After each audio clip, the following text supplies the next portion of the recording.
வேப்பங்கொட்டையை இடிச்சு வேர்ல பூண்டோட மாட்டு கோமியத்துல ஊற வச்சு வடிகட்டி அதை கை ஸ்ப்ரேயர் வச்சு ஸ்ப்ரே பண்ணோம்னா பயிருக்கு மேல அந்த கசப்பு தன்மை படியும் போது பூச்சினால உங்க பயிர்ல முட்டை போட முடியாது.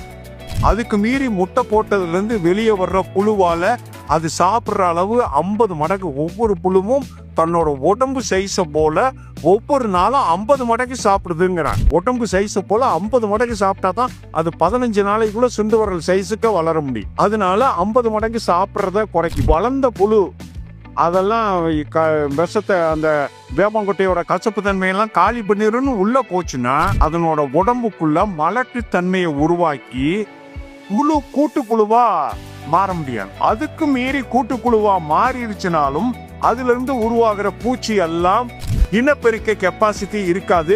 பூச்சி போடுற முட்டையெல்லாம் பூ முட்டையா போ. இந்த வேப்பங்கொட்டை வெள்ளை